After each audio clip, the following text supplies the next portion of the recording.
Bom dia a todos. Então, nós estamos estudando a carta de Paulo aos Efésios e nós estamos ali terminando o capítulo 5. Então, vamos abrir as nossas Bíblias em Efésios, capítulo 5, e nós vamos fazer aqui a leitura. Nós vamos tentar entrar também no capítulo 6, no início do capítulo. Então, nós vamos ler aqui do versículo 21 do capítulo 5 e entrando aqui no capítulo 6 até o versículo 9. Então, diz assim a palavra de Deus, Efésios 5, a partir do 21. Sujeitando-vos uns aos outros no temor de Cristo. As mulheres sejam submissas ao seu próprio marido, como ao Senhor, porque o marido é o cabeça da mulher, como também Cristo é o cabeça da igreja, sendo este mesmo o Salvador do corpo. Como, porém, a igreja está sujeita a Cristo, assim também as mulheres sejam em tudo submissas ao seu marido. Maridos, amai vossa mulher, como também Cristo amou a igreja e a si mesmo se entregou por ela, para que a santificasse, tendo-a purificado por meio da lavagem de água pela palavra, para a apresentar a si mesmo, igreja gloriosa, sem mácula, nem ruga, nem coisa semelhante, porém santa e sem defeito. Assim também os maridos devem amar a sua mulher como ao próprio corpo. Quem ama a esposa, a si mesmo se ama, porque ninguém jamais odiou a própria carne, antes a alimenta e dela cuida, como também Cristo o faz com a igreja, porque somos membros do seu corpo. Eis porque deixará o homem a seu pai e sua mãe, e se unirá à sua mulher, e se tornarão os dois uma só carne. Grande é esse mistério, mas eu me refiro a Cristo e à igreja. Não obstante, vós, cada um de per si, também ame a própria esposa, como a si mesmo, e a esposa respeite ao marido. Vamos ler até aqui só, porque vai trocar um pouquinho de tema aqui, vai continuar falando de família, mas vai mudar um pouquinho para filhos. Eu não quero perder essa memória da leitura que a gente acabou de fazer. Então, ali no versículo 21, Paulo ele vai usar um termo geral para todos os cristãos, que é sujeitando-vos uns aos outros no temor de Cristo. Aqui ele não está classificando quem tem a liderança, quem não tem, quem tem autoridade, quem não tem. Aqui ele tá generalizando o dever de todo cristão, sendo marido, mulher, filho, patrão, empregado, não importa a classe social, não importa a liderança em que foi colocado essa pessoa, sendo cristão, ele deve se sujeitar ao outro. Lá em Romanos capítulo 12 diz que nós devemos considerar o outro superior a nós mesmos. Isso é o dever de todo cristão. E veja, aqui, como nós lemos aqui a questão do marido e da mulher, a mulher se sujeitando ao marido, essa sujeição aqui, uns aos outros, essa submissão, não está então relacionada com a hierarquia. Marido, mulher. Veja, a mulher ela deve ser submissa ao marido da forma mais submissa possível. O marido, ele deve liderar a esposa da forma mais submissa possível. O filho deve obedecer ao pai da forma mais submissa possível. O pai deve educar, disciplinar o filho da forma mais submissa possível.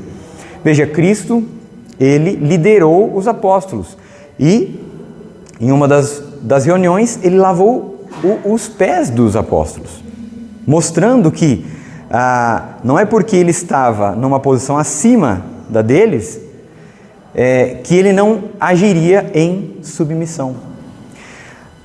Esse versículo 21, então, ele vai generalizar a forma ou criar um padrão da forma com que os cristãos devem viver. com qualquer pessoa, com qualquer próximo, né? Seja sua esposa, filho, patrão, empregado, seja quem for, ele deve agir em sujeição, porque Cristo nos ensinou isso. E aí, baseado nisso, é que nós temos os deveres, que são diferentes, e as funções que são diferentes, do marido, da mulher, dos filhos, dos pais, dos patrões, dos empregados. E aqui nós acabamos envolvendo todo tipo de relacionamento que há sobre essa terra. E aí ele vai, então, a partir do versículo 22,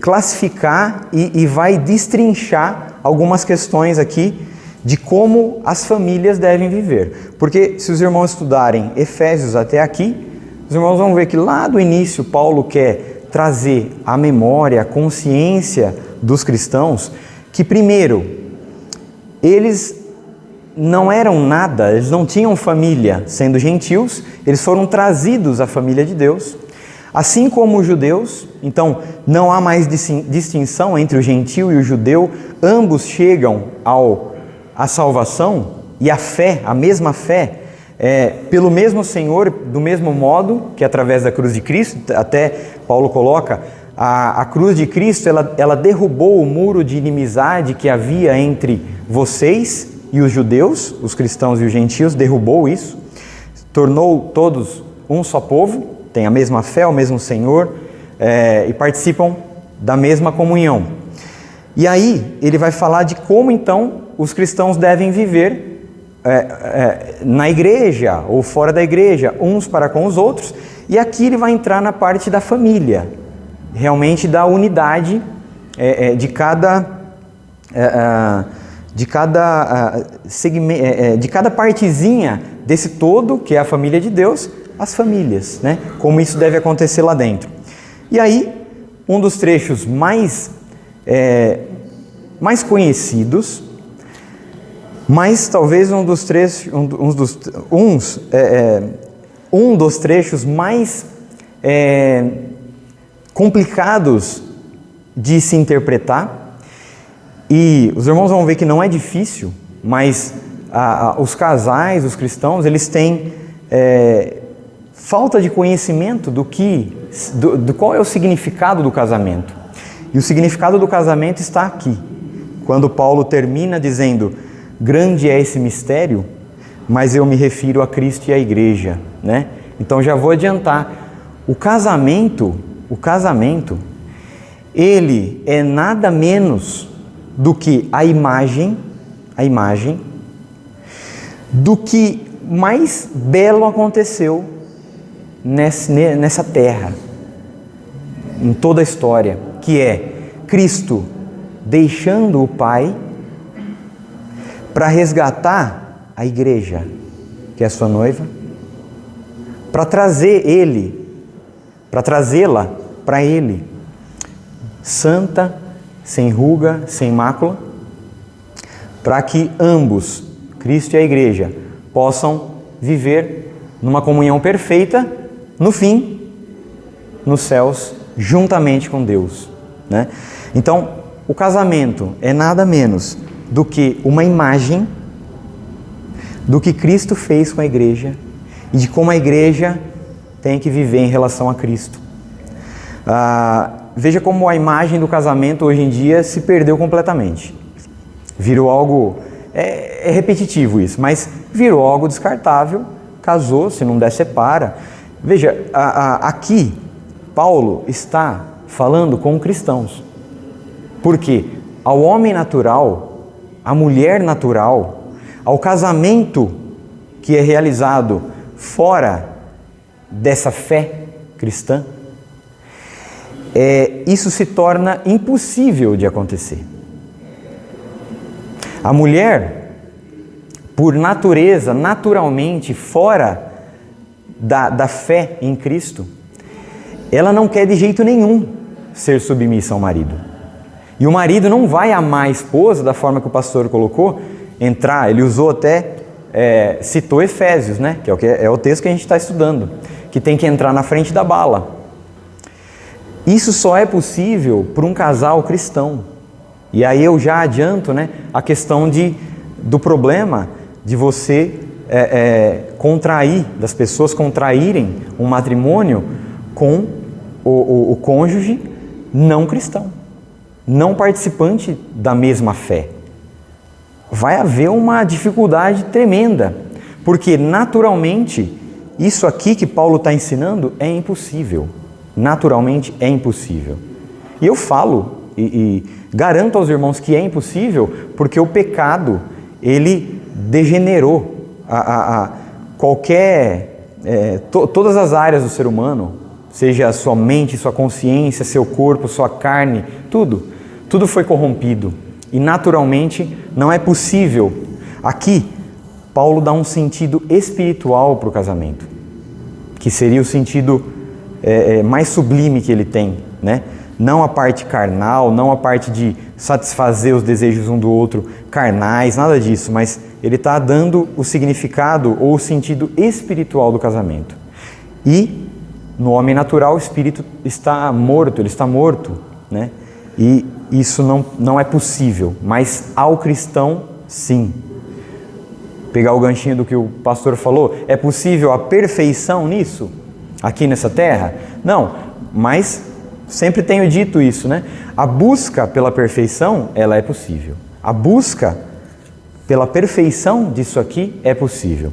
A perfeição completa é impossível, mas a busca por ela é possível. É como se você estudasse para tirar 10 nessa prova.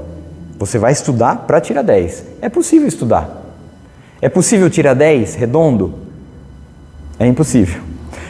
Mas é possível estudar para tirar 10? É possível. É possível você estudar para tirar 10.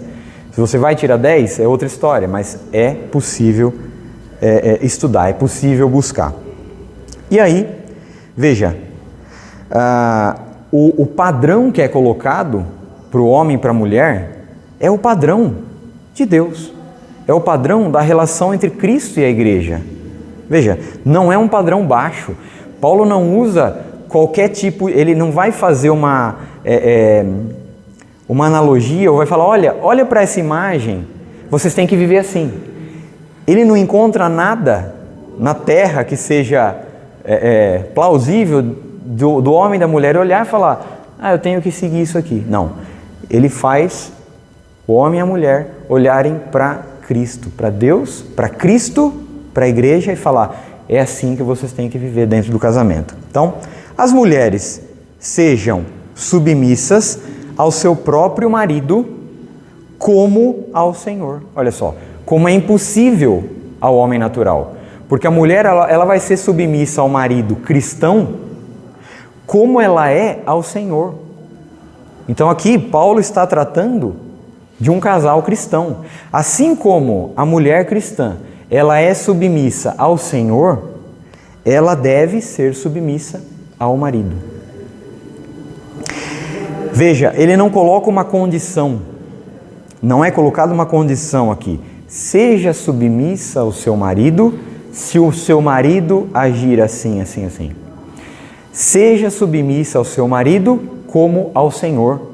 Porque a mulher ela é submissa ao marido sem condição. Veja, não é que Deus vai fazer algo por ela, então ela vai ser submissa. Ela é submissa, ela parte desse ponto. Ela é submissa ao Senhor. Então, assim como a mulher é submissa ao Senhor, ela deve ser submissa ao marido. Por quê? Olha todas as relações aqui. Porque o marido é o cabeça da mulher.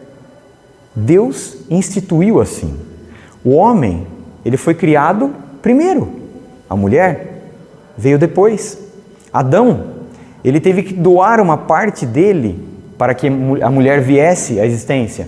Deus podia ter feito a mulher do nada? Sim, mas esse não era o propósito e não era o princípio que Deus queria usar. Ele queria entrelaçar os dois de tal forma que ele iria utilizar uma parte de Adão para fazer Eva. Eva só veio, de certa forma, por causa de Adão. Então, o marido é o cabeça da mulher. como também Cristo é o cabeça da igreja. Veja, mulher, seja submissa ao seu marido, como você é do Senhor. Por quê? Cristo é o cabeça da igreja e o marido é o cabeça da mulher. Então você vai ser submissa ao seu marido porque ele representa o que Cristo representa para a igreja dentro do seu casamento e para você. Sendo este mesmo, Cristo, o Salvador do corpo. Olha, se o homem é o cabeça da mulher, é como se a mulher fosse o corpo do homem. Assim como a igreja é o corpo de Cristo. Cristo é o cabeça da igreja. Ele é o salvador desse corpo, o salvador da igreja. Mulheres, vejam, o homem, ele está nessa posição diante de vocês, assim como Cristo é o cabeça da igreja, o homem é o cabeça da mulher. E assim como Cristo é o salvador do corpo, o homem, ele participa ativamente da salvação da sua mulher. Não que ele vai salvá-la, dando a própria vida. Se você entrar na frente da bala pela sua esposa, não é por isso que ela vai para o céu. Não é porque você deu a sua vida que ela vai para o céu, não é isso. Mas o homem, ele participa ativamente da salvação da mulher, assim como Cristo é o salvador do corpo. Como, porém, 24, a igreja está sujeita a Cristo, submissa a Cristo, assim também as mulheres sejam em tudo submissas ao seu marido. Alguns dizem que a função aqui do homem, nesse texto, né, nós já vamos ler, é mais complicado do que o da mulher, né? E de fato, você representar Cristo no seu casamento é uma coisa dificílima. Mas, veja, ele está chamando as mulheres, falando o seguinte: mulheres, assim como a igreja deve se sujeitar a Cristo, assim vocês devem se sujeitar ao seu marido. Se o homem deve olhar para Cristo e ver como é que ele tem que agir no casamento, a mulher, ela deve olhar para a igreja e ver como ela deve agir com o marido, como a igreja age para com Cristo. E aí eu chamo a atenção para a dificuldade que a igreja tem de ser submissa a Deus. Por quê? A nossa pecaminosidade, aquilo que manchou tudo que há em nós, o pecado, dificulta em você entregar tudo nas mãos de Deus, em você deixar que Ele governe. A igreja deve fazer isso, você deve fazer isso, você deve todo dia acordar e viver com esse alvo, com isso diante de você. Deus me governa, seja feita a sua vontade. Veja, a igreja deve orar, seja feita a sua vontade. A mulher deve olhar a igreja, como ela deve agir, e entender que ela deve agir assim para com o marido. Não é fácil. Não é fácil. Essa submissão que a mulher deve ter para com o marido, ela deve, o padrão que ela deve ter é da igreja perfeita. Não da igreja que precisa, que está andando mancando, mas é da igreja perfeita. Agora, a busca por isso é possível. A perfeição é possível? Seria um erro eu afirmar que sim, mas a busca por isso é possível. Então, se o homem tem que olhar para Cristo para entender como ele deve agir, a mulher tem que olhar para a igreja perfeita para entender como ela deve agir para com o marido. Não é nada mais fácil do que a função do marido. Como, porém, a igreja está sujeita a Cristo em tudo, assim também as mulheres sejam em tudo submissas ao seu próprio marido. Agora, maridos, amai a vossa mulher como também Cristo amou a igreja.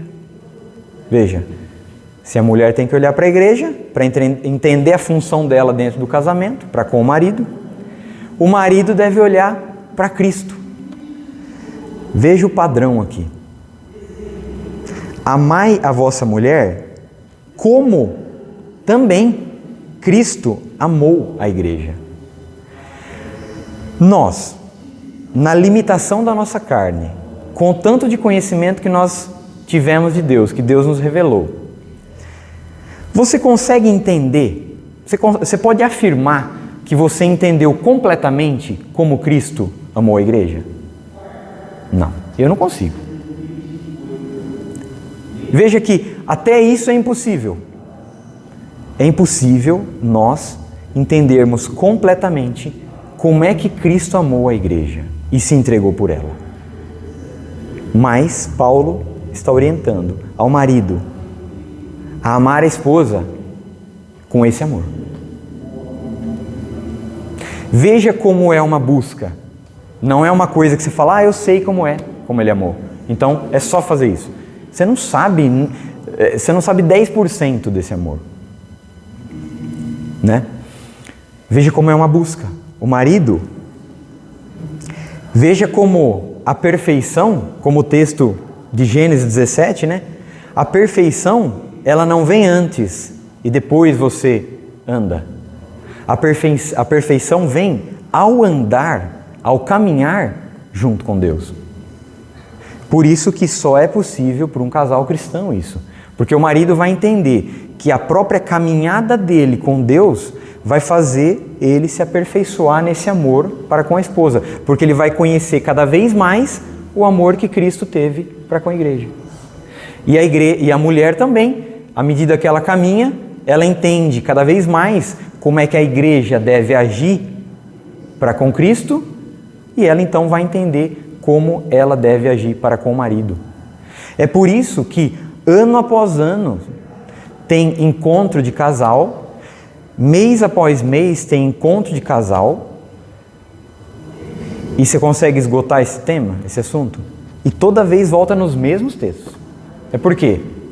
É porque é uma coisa, assim como o amor de Cristo para com a igreja é infinito, você entender isso e viver isso no casamento, não é finito. Não tem, já esgotamos esse tema, não adianta mais falar sobre isso. Mas de novo falar de casais, é porque você vai aprender cada vez mais. Sim, é uma busca e essa busca, ela é recompensada porque Deus não vai negar conhecimento àquele que busca, né? Aquele que bater, a porta será aberta, né?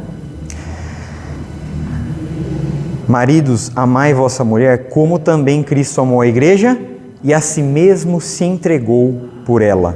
Veja, o amor do marido para com a esposa não é qualquer amor. Ele é um amor sacrificial. Cristo se entregou pela igreja. Ele não só amou a igreja, mas ele agiu como sendo o próprio sacrifício para alcançar a igreja, a sua noiva. Assim deve ser o amor do marido, sacrificial. É por isso que o marido não pode pensar duas vezes em dar a vida, se preciso, pela da esposa. O amor, né? Nós vemos na Bíblia isso. O amor, ele não busca o quê? Os seus próprios interesses. Ele busca os interesses do outro. Cristo, ele ama a igreja dessa forma, porque a igreja não recompensa Cristo no tanto que ele merece. Você serve a Deus o tanto que ele merece? Você pode estar, como o pastor colocou, né? A nota de você com relação a Deus está quanto? 9, né? E ali eu estava pensando comigo, né? Eu falei, olha, de todo o conhecimento que eu tenho de Deus, da santidade dele, eu acho que o meu relacionamento com ele vai ser sempre 1. Sempre vai estar em 1. Porque Eu não posso ousar dizer que o meu relacionamento com ele está 2. Eu vou sempre estar muito longe do padrão que ele estabeleceu. Eu vou sempre estar... Veja, cada vez que você caminha com Deus, você tem que depender mais de Cristo e não menos. Aquele que caminhou pouquinho com Cristo, se você perguntar o que Cristo é para ele, ele vai falar pouca coisa, porque ele precisa pouco de Cristo. Cada vez que você caminha com Deus, mais, a ponte que te liga a Deus, ela deve ficar cada vez maior. Cristo, ele deve ter cada vez mais valor para você e não menos. Você não pode chegar ao ponto e falar, olha, agora eu estou praticamente 0,01% só que eu preciso de Cristo. O resto agora eu já consigo, né? Não, é cada vez mais. Então, o meu relacionamento com Deus, eu entendo que se eu tiver em sã consciência, ele vai estar sempre 1. Eu posso estar no meu máximo, vai estar sempre 1.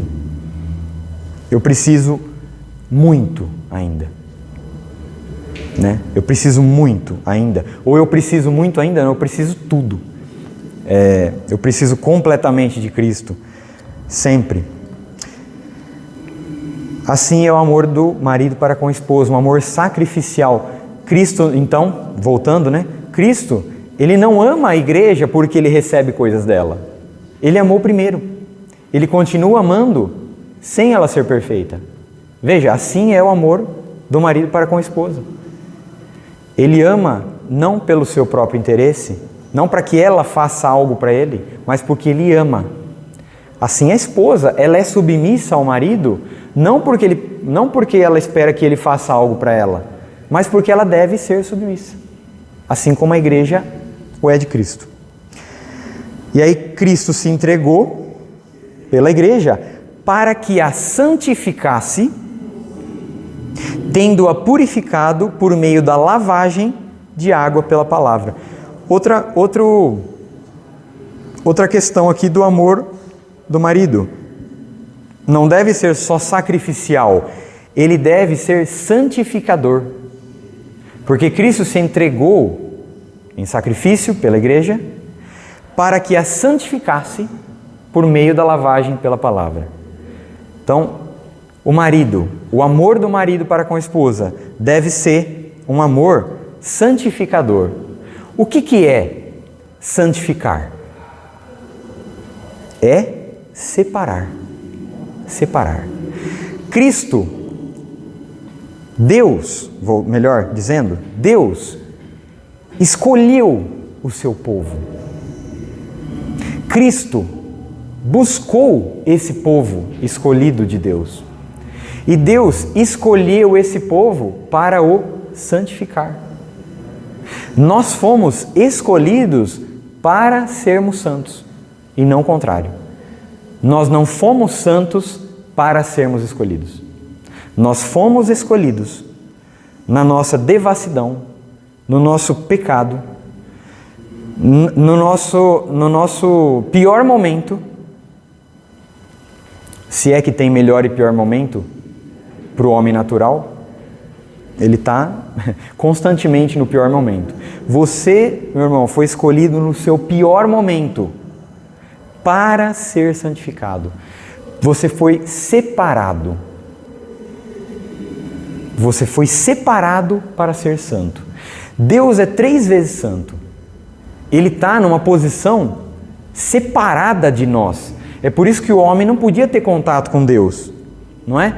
Só no Antigo Testamento, por exemplo, né, o sumo sacerdote entrava no lugar santíssimo, que tinha o véu, uma vez no ano, e tinha que entrar com uma corda amarrada na cintura, cheia de sininho, porque enquanto ele estava andando, balançava o sininho, e se esse cara parasse lá e caísse duro lá dentro, o sininho ia parar, e alguém teria que puxar ele pela corda, porque se entrasse lá para pegar ele, morria também. Olha só. Deus, santo, santo, santo, separado, numa posição separada do homem. Agora Cristo morre e o véu se rasga de alto a baixo. Abriu o caminho para aqueles que Deus escolheu para serem santos. E aí você é de novo ligado com Deus. No casamento, um é separado para o outro. A mulher, o homem escolhe a mulher escolhe o marido, e ele separa ela de todas as outras, para ser só dele. Só dele. Ela é diferente das outras agora. Ela foi separada. Ele vai se dedicar a ela. E o marido foi separado dos outros para a esposa. Ele é só dela agora. Né?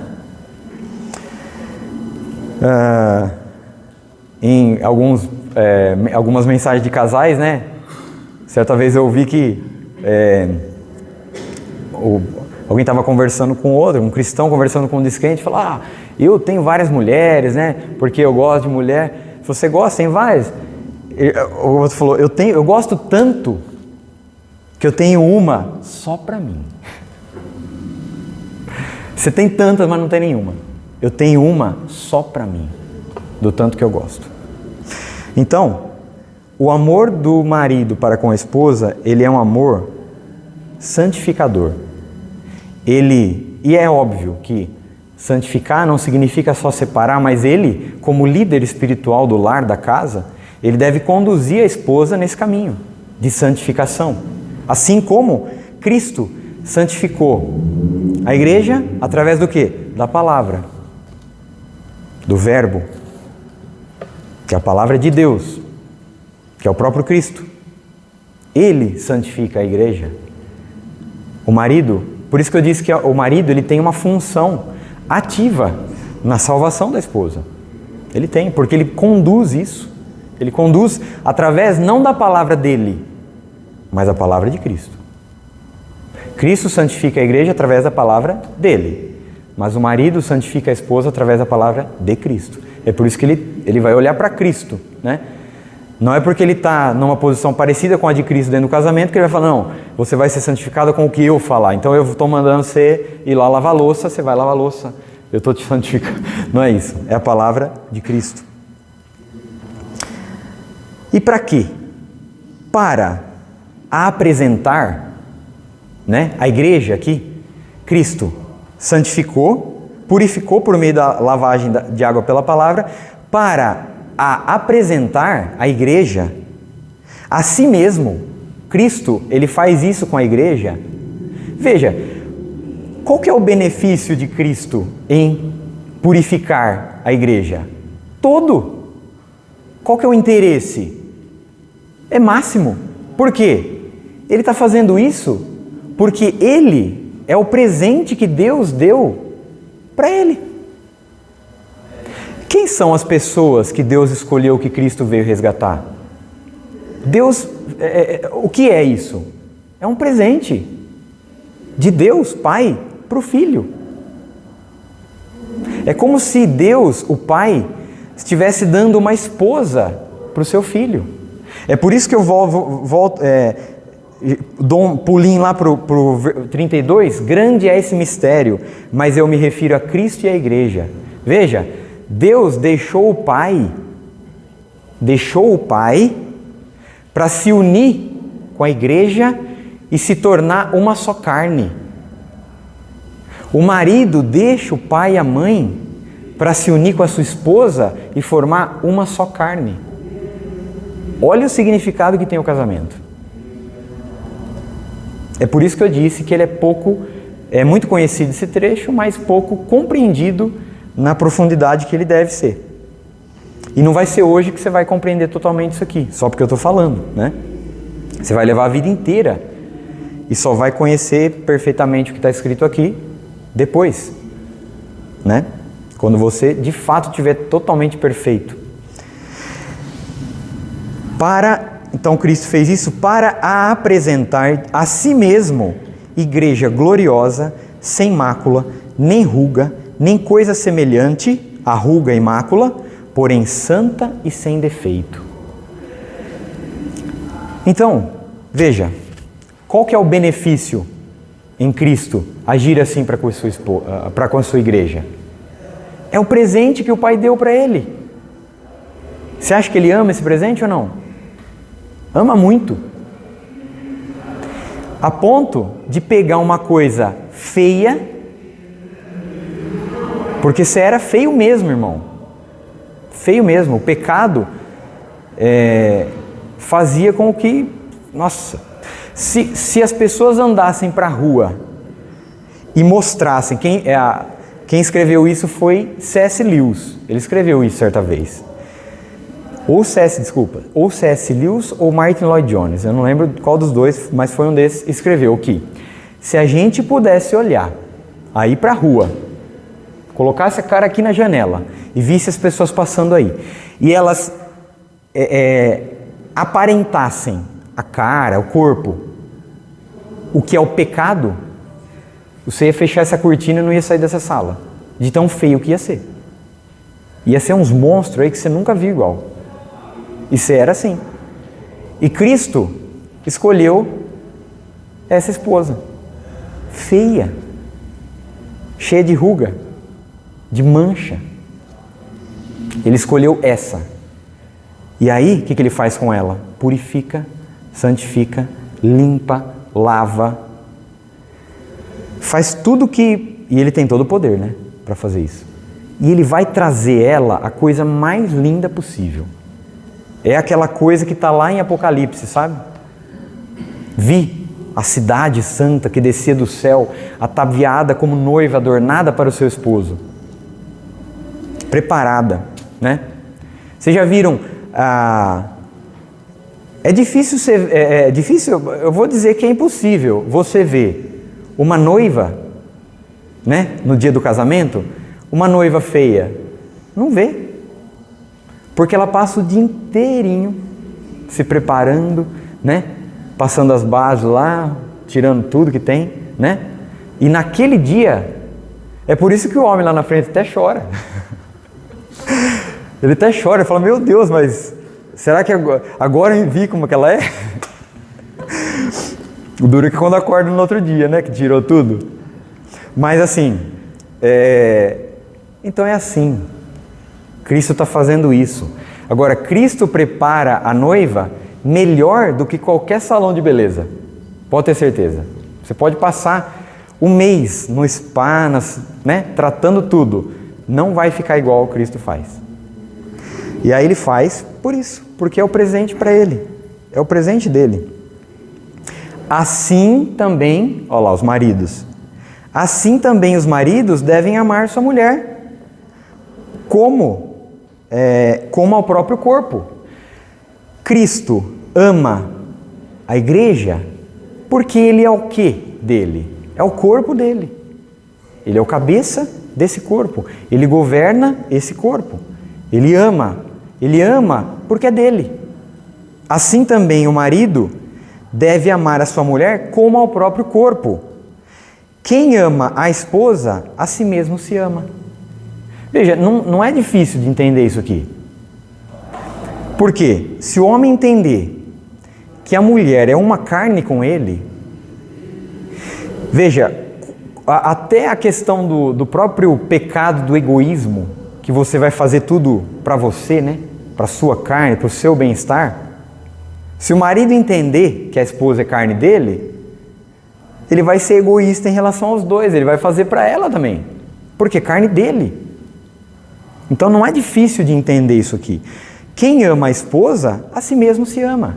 Por quê? Porque é carne dele, é corpo dele, ele é o cabeça daquele corpo. Se o marido não amar esse corpo, que é dele, ele vai amar qual? Se Cristo não amar o corpo dele, que é a igreja que ele escolheu, ele vai amar o quê? Entende? Porque ninguém jamais odiou a própria carne. Antes, a alimenta e dela cuida, como também Cristo faz com a igreja. Então, o amor do marido para com a esposa, ele não só é sacrificial, mas ele é santificador e também é gratificante. Quando o marido ama a esposa e cuida dela e nutre ela em todos os sentidos, ele está fazendo isso com ele mesmo. Então é gratificante fazer isso. Imagina se Cristo, né, não agisse como ele age com a igreja. As pessoas iam olhar e falar, peraí, mas Cristo está tratando desse jeito a igreja? Poxa, Cristo é o padrão máximo, né? Cristo é a própria divindade. Tudo que há em Deus está em Cristo. E Ele trata ela da melhor forma, por quê? Ele, juntamente com ela, forma a coisa mais bela que existe. Entende? Cristo não vai tratar de qualquer forma. Então o marido, se ele entender que, poxa, é o corpo dele, então quando ele nutre, cuida, alimenta, em todos os sentidos, carnal, espiritual, e aqui, o que está contido aqui? A própria questão das necessidades físicas de um do outro, né? Do respeito do corpo um pelo outro, até da questão de quem é dono do corpo de quem, né? A Bíblia fala, o corpo da mulher pertence ao marido, e o corpo do marido pertence à mulher. Veja, ninguém jamais odiou a própria carne. Cristo ama a igreja, Ele não odeia a igreja. Se Ele odiasse a igreja, Ele ia tratar de qualquer jeito, mas Ele ama. Ninguém jamais odiou a própria carne. Antes, a alimenta, cuida. Você não cuida do seu corpo, você não come coisa boa, você não quer, né? Poxa, a mulher é o seu corpo. Você tem que tratar desse jeito. Do mesmo jeito que você trata você, tem que tratar ela. Na verdade, você tem que tratar até melhor. Se tiver lá, você chegou para almoçar e só tem um bife lá. É dela o bife. É dela. Não é seu. Certo? Chega lá, não tem... O que tem para comer hoje? Nossa, não deu tempo de fazer nada. Muito obrigado, meu amor. Vamos lá. Vou caçar alguma coisa? Não, entendeu? Tem que tratar ela como você trata você. Como também Cristo faz com a igreja. Cristo nutre, alimenta, cuida. Por quê? É gratificante para Cristo. Quando Ele faz isso com a igreja, e a igreja vai ficando cada vez mais bonita, quem é glorificado? Ele mesmo. Porque somos membros do seu corpo, né? Nós. Aí ele diz, eis porque deixará o homem ao seu pai e sua mãe, a seu pai e sua mãe, e se unirá à sua mulher, e se tornarão os dois uma só carne. Então, veja, o homem deixa o seu pai e sua mãe, se une à sua esposa e se torna uma carne com ela. E não é simplesmente isso, mas é tudo isso, tudo isso que veio antes, né? Grande é esse mistério, que é um mistério, mas eu me refiro a Cristo e à igreja. Está falando de casamento e está dizendo que é um mistério. Por quê? Porque é um mistério. Mistério não é nada um enigma a ser decifrado. Mistério é uma coisa guardada que foi revelada, só isso. Isso aqui era um segredo guardado. Paulo vem e fala, olha, a união entre o homem e a mulher representa a união entre Cristo e a igreja. Isso é um mistério, mas é isso. Aí ele repete, né? Novo. Isso, perfeito. Sim, não se tinha ideia disso aí, né? Versículo 33. Não obstante, vós, cada um de per si, também ame a própria esposa como a si mesmo, e a esposa respeite ao marido. Agora, rapidamente aqui, só para a gente encerrar, no capítulo 6, filhos, obedecei a vossos pais no Senhor, pois isso é justo. Então, aqui vai falar de filho, do relacionamento do pai para filho, de filho com pai. E aí sempre trazendo à memória o versículo 21, sujeitando-vos uns aos outros no temor de Cristo. O marido deve agir para com a esposa assim, assim, assim, porque ele se sujeita a ela no temor de Cristo. A mulher deve agir assim, assim, assim para com o marido, porque ele se sujeita a a ela no temor de Cristo. Os filhos, em relação aos pais, também, no temor de Cristo. É por isso que, fora da questão da fé cristã, é impossível viver assim.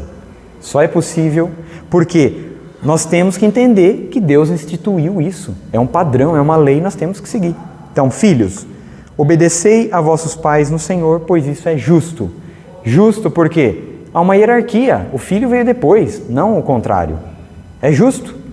É justo o filho obedecer ao pai. Só que o pai, ele vai mandar no filho, né? Vai governar o filho de uma forma submissa. Assim como Cristo lavou os pés dos discípulos. E o filho vai obedecer ao pai da forma submissa, como se fosse ao Senhor. É justo. Perfeito. Não está trocando aqui. É por isso que o versículo 21, sujeitando-vos uns aos outros no temor de Cristo, não está relacionado com hierarquia. Aqui não está querendo dizer que o filho pode mandar no pai. Certo? Só está dizendo que cada uma das hierarquias, cada um dos deveres devem ser realizados e recebidos em submissão. Filhos, obedecei a vossos pais no Senhor, porque isso é justo. Honra teu pai e tua mãe, que é o primeiro mandamento com promessa, para que te vá bem e sejas de longa vida sobre a terra. Primeiro mandamento com promessa. Deus estabeleceu que se o filho honrar o pai e a mãe, a vida dele vai ser mais tranquila. Vocês já viram casa que o filho manda no pai?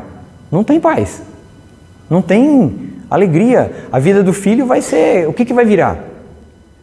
Então, honra teu pai e tua mãe, obedece aos vossos pais, para que te vá bem e sejas de longa vida sobre a terra.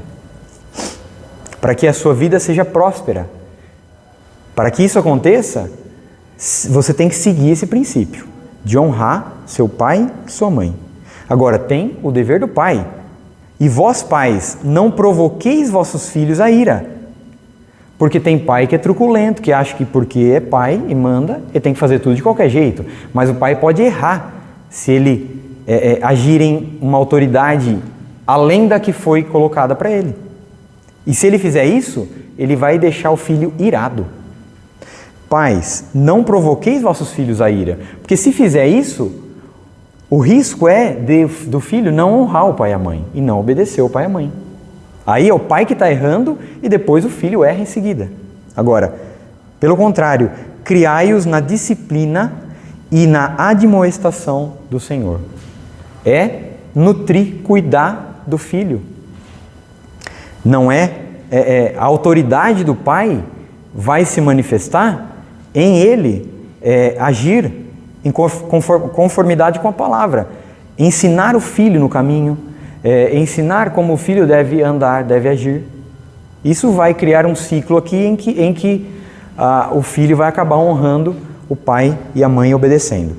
E aí, no versículo 5 até o versículo 9, não precisamos nem ler aqui, vai falar de servo e do patrão. Então, de empregado e de patrão. Ele basicamente vai dizer: servos, empregados, façam ou tenham uma conduta para com o seu patrão como se você estivesse fazendo para o Senhor. Então, não precisa ninguém estar olhando para você trabalhar.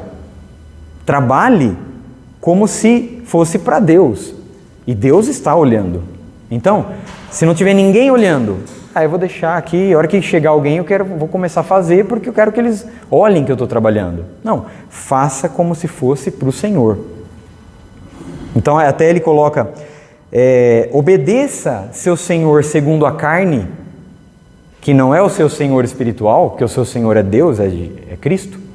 Obedeça o seu Senhor segundo a carne, que foi colocado sobre você, como você obedece ao seu Senhor espiritual. Obedeça assim, não servindo à vista para agradar a homens, mas como servos de Cristo, fazendo de coração a vontade de Deus. Né? E aí ele vai falar: e vós também, senhores, os patrões, de igual modo procedei para com eles. Hajam não como se tivesse uma autoridade acima da que foi colocada. Veja, dá a impressão que nessa hierarquia o servo ele tem que obedecer mais ou ser mais submisso do que o patrão. Está errado. Olha só o versículo 9 aqui. E vós, senhores, de igual modo procedei para com eles, deixando as ameaças, sabendo que o Senhor, tanto deles como vosso, está nos céus, e que para com ele não há acepção de pessoas. Ou seja, trate o seu empregado de uma forma com que você tenha o princípio de que o Senhor seu é o mesmo Senhor dele. Diante desse Senhor espiritual, você e o seu empregado são iguais. Não tem diferença. Essa hierarquia é só carnal. É só aqui. Diante do Senhor seu e deles, que está nos céus, ele até coloca isso. Veja, você é o Senhor dele carnal, mas vocês dois têm um Senhor que está no céu e que diante dele e para ele não há acepção de pessoas, não tem diferença entre patrão, empregado, o mais humilde empregado ao mais alto grau do diretor da empresa, não tem diferença diante do Senhor que está no céu. Portanto, trate ele em submissão. Tenha uma autoridade submissa. E o empregado obedeça ao patrão em submissão. E aí nós encerramos esse ponto em que como um deve tratar o outro aqui. E aí no próximo nós vamos encerrar. Aí não vai ter como falhar, vai ter que encerrar esse Efésios aqui, que é capítulo 6, a partir do versículo 10, em aquele trecho conhecido que vai falar da armadura